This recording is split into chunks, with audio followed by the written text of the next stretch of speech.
जय गजानन.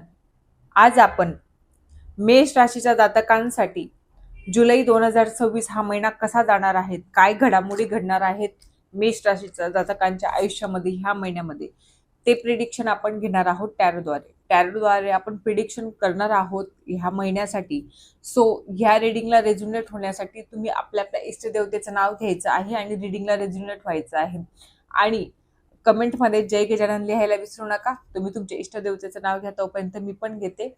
चला, आणि त्यानंतर आपण आपल्या रिडिंगला सुरुवात करूया.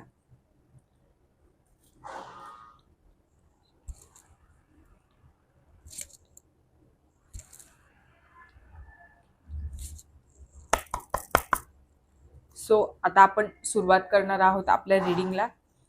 आपण बघणार आहोत टॅरोद्वारे की काय प्रिडिक्शन आहे, काय घडामोडी घडणार आहेत, काय हालचाली आहेत तुमच्या ह्या महिन्यामध्ये, काय अप्स अँड डाऊन येणार आहेत, काय आनंदाचे क्षण तुमच्या आयुष्यात येणार आहेत, हे आपण सगळं बघणार आहोत. तर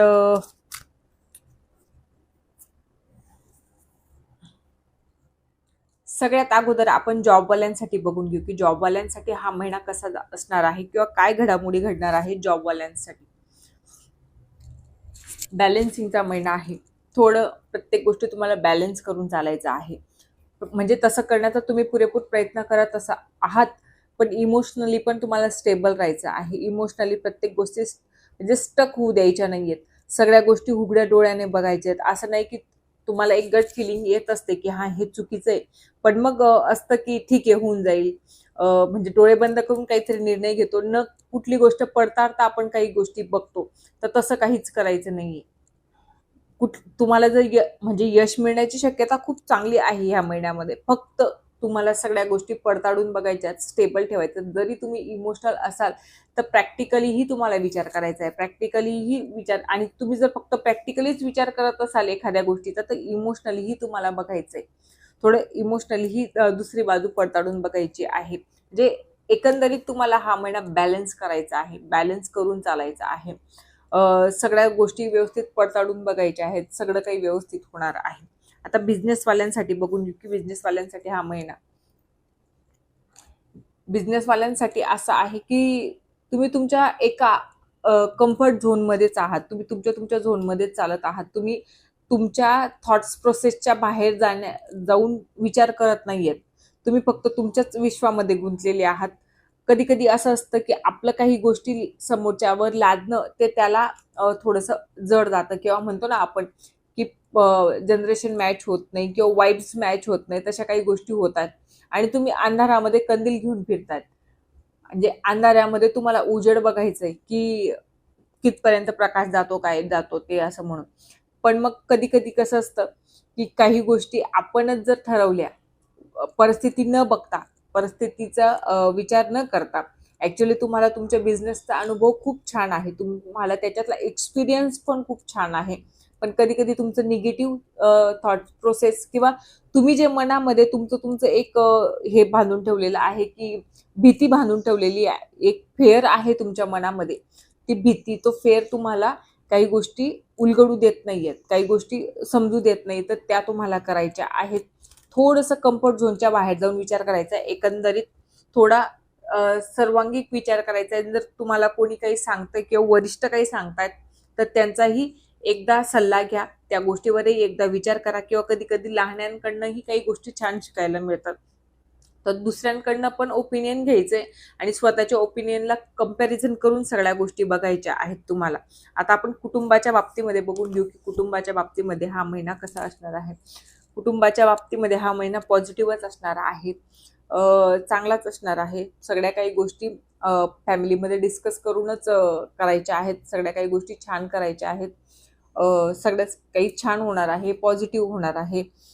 कधी कधी असं असतं की परिवारामध्ये अप्स अँड डाऊन येत राहतात, पण मग तुम्ही लीड रोल प्ले करणार आहात ह्या महिन्यामध्ये, की तुमच्या काही गोष्टींना महत्त्व तुमच्या फॅमिलीमध्ये दिलं जाईल, तुमच्या काही गोष्टींना व्हॅल्यू दिली जाईल, तर ते व्हॅल्यू जपून ठेवायची आहे. कधी कधी असं असतं की आपल्याला जर कोणी महत्त्व दिलं तर आपण आपल्या आपल्या तंत्रीमध्ये असतो, किंवा आपल्याला आपला एक वेगळाच इगो असतो. तर तो इगो न पाळता जर दोन लोक तुम्हाला काही विचारतायत, तर ते व्यवस्थित उत्तरं द्या, व्यवस्थित सांभाळून चाला. आणि कधी कधी बाहेरच्यांमुळे पण फॅमिलीमध्ये प्रॉब्लेम होऊ शकतो, फक्त त्या गोष्टीला सांभाळून घ्यायचं आहे, की दुसऱ्यांमुळे आपल्या आयुष्यात काही प्रॉब्लेम घडायला नको, याची काळजी नक्कीच घ्यायची आहे. आता आपण कपलसाठी बघून घेऊ.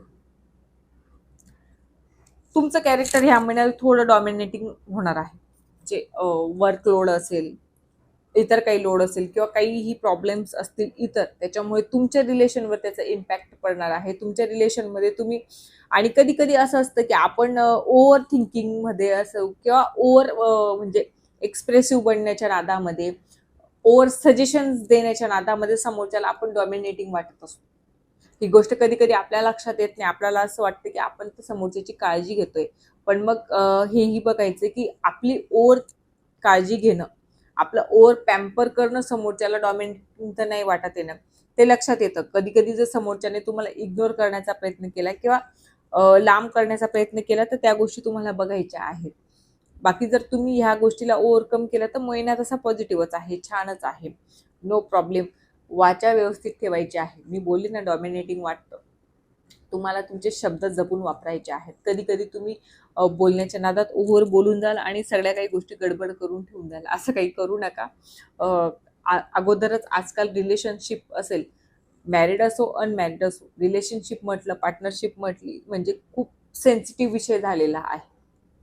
तर ह्या गोष्टी तुम्हाला बघायच्या आहेत. हेल्थ विषयी जर बघायचं म्हटलं, हेल्थ विषयी तुम्ही डिटर्मिनंट राहणार. हेल्थ विषयी खूप चांगला महिना आहे, पॉझिटिव्ह महिना आहे, ओव्हर पॉझिटिव्ह महिना आहे. सगळ्याच काही गोष्टी छान आहेत. आतापर्यंत छोट्या मोठ्या काही प्रॉब्लेम्स होते, त्याच्यामधूनही तुम्ही निघालेले आहात. एकंदरीत सगळ्या गोष्टी क्लिअर झालेल्या आहेत, पॉझिटिव्ह होणार आहे. म्हणजे देवाच्या कृपेने सगळं काही तुमच्या आयुष्यामध्ये छान होत आहे, होणार पण आहे. सो देवाला एकदा थँक्यू म्हणायला विसरू नका. ओव्हरऑल महिना बघायचा म्हटला, इन्फिनिटीचा महिना आहे.